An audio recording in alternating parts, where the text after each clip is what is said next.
ಪಟೇಲ್ ನಮ್ಮ ಶತ್ರುಗಳ ಅನ್ನೋ ರೀತಿಯಲ್ಲಿ ಸಾಫ್ಟ್ ಕೂಡ ಮಾತಾಡ್ತಾ ಇದ್ದಾರೆ.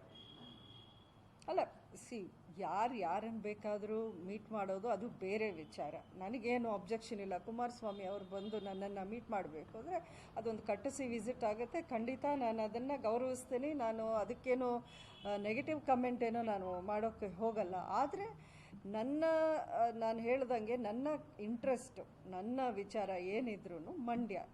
ಈ ನೋಡಿ, ನಾನು ಏನಕ್ಕೆ ಇದನ್ನು ಒತ್ತಿ ಹೇಳ್ತಾ ಇದ್ದೀನಿ, ನಿಮ್ಮ ಮೀಡಿಯಾದಲ್ಲೇ ಸಾಕಷ್ಟು ಬಾರಿ ನೀವು ಹಾಕಿದ್ದೀರಾ, ಸುಮಲತಾ ಅವ್ರು ಇಲ್ಲಿ ನಿಲ್ತಾರಾ, ಬೆಂಗಳೂರಲ್ಲಿ ನಿಲ್ತಾರಾ, ಇನ್ನೊಂದು ಕಡೆ ನಿಲ್ತಾರಾ, ರಾಜ್ಯಸಭೆಗೆ ಹೋಗ್ತಾರಾ, ಇನ್ನೊಂದು ಈ ಥರ ಇದೆ. ಬಟ್ ನಾನು ಪದೇ ಪದೇ ಒಂದೇ ವಿಷಯ ಹೇಳಿದ್ದೀನಿ, ನಾನು ರಾಜಕೀಯಕ್ಕೆ ಬಂದಿರೋದೇ ಮಂಡ್ಯ. ನನಗನ್ಸುತ್ತೆ 4 ಬಾರಿ ಎಲೆಕ್ಷನಲ್ಲಿ ಅಂಬರೀಷ್ ಅವರಲ್ಲಿ ತುಂಬ ಒಂದು ಟ್ರೆಮೆಂಡಸ್ ಒಂದು ವೋಟ್ಸ್ ಮಾರ್ಜಿನಲ್ಲಿ ಗೆದ್ದು ಬಂದವರು. ಹಾಗೆ ನನ್ನ ವಿಚಾರಕ್ಕೆ ಬಂದರೆ ಇದು 5ನೇ ಎಲೆಕ್ಷನ್ ಅಂತ ಹೇಳಬೇಕು. ಅದರಲ್ಲೂ ಒಂದು ಇಂಡಿಪೆಂಡೆಂಟ್ ಆಗಿ ನನ್ನ ಮಂಡ್ಯ ಜನ ಯಾವ ರೀತಿ ಆಶೀರ್ವಾದ ಮಾಡಿದ್ರು. 7.5 lakhs ವೋಟ್ಸ್ ನಾನು ಫಸ್ಟ್ ಟೈಮ್ ನಿಂತ್ಕೊಂಡು ವಿತೌಟ್ ಅ ಪಾರ್ಟಿ ಸಿಂಬಲ್ ಗೆದ್ದು ಬಂದವಳು ನಾನು. ಅಂಥ ಒಂದು ಅಭಿಮಾನ ಪ್ರೀತಿ ಸಿಕ್ಕಿದ ಕಡೆ ಬಿಟ್ಟು ನಾನು ಇನ್ನೊಂದು ಕಡೆ ಹೋಗ್ತೀನಿ ಅನ್ನೋದರಲ್ಲಿ ಅರ್ಥನೇ ಇಲ್ಲ. That is meaningless. ನನಗದು ಬೇಕಾಗೂ ಇಲ್ಲ. ನಾನು ನಿಂತರೆ ಮಂಡ್ಯದಲ್ಲೇ ನಿಂತ್ಕೋಬೇಕು. ಬೇರೆ ಕಡೆ ನಿಂತ್ಕೊಳ್ಳೋಕೆ ನನಗೆ ರಾಜಕೀಯನೇ ಬೇಕಾಗಿಲ್ಲ. ವೈ ಶುಡ್ ಐ ಬಾದರ್? ರಾಜಕೀಯದಲ್ಲಿ ಇರಲೇಬೇಕು ಅಂತ ನನಗೇನು ಅನಿವಾರ್ಯತೆ ಏನಿಲ್ಲ ಇವತ್ತಿನ ದಿನಕ್ಕೂ.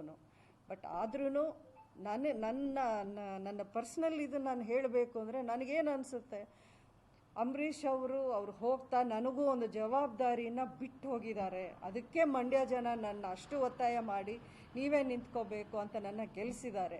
ಆ ಜವಾಬ್ದಾರಿಯನ್ನು ನಾನು ನಿಭಾಯಿಸಬೇಕು ಅನ್ನೋದೊಂದು ಆಸೆ ನನಗಿದೆ.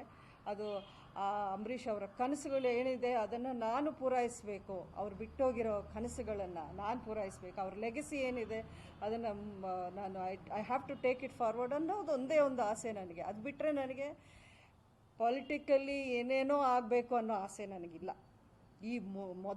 ಮೊದಲೇ ಇದ್ದಿದ್ರೆ ಅದರ ಕಥೆನೇ ಬೇರೆ ಆಗ್ತಿತ್ತು. ನಾನೇ ಆಸೆ ಪಟ್ಟು ಮಾಡೋದಾದರೆ ಈ ಹೊತ್ತಿಗೆ ಏನೇನು ಆಗ್ತಿತ್ತು ಅನ್ನೋದು ನಾನು ಇಲ್ಲಿ ಹೇಳಬೇಕು ಅಂತಿಲ್ಲ.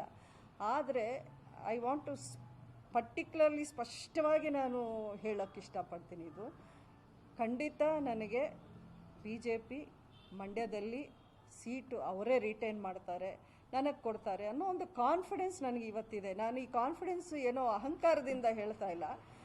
ಬಿಕಾಸ್ ನಾನು ಮಾಡಿದ ಕೆಲಸ ಆ ಥರ ಇದೆ. ನಾನು ಮುಳಿಸ್ಕೊಂಡಿರೋ ಗೌರವನೂ ಅದೇ ಥರ ಗೌರವದಿಂದಾನೇ ನಾನು ನಡ್ಕೊಂಡು ಬಂದಿದ್ದೀನಿ ಇಷ್ಟು ವರ್ಷಗಳೂ. ಅದನ್ನು ಅವ್ರು ಗುರುತಿಸಿದ್ದಾರೆ ಅಂತ ನಾನು ಅಂದ್ಕೊಂಡಿದ್ದೀನಿ.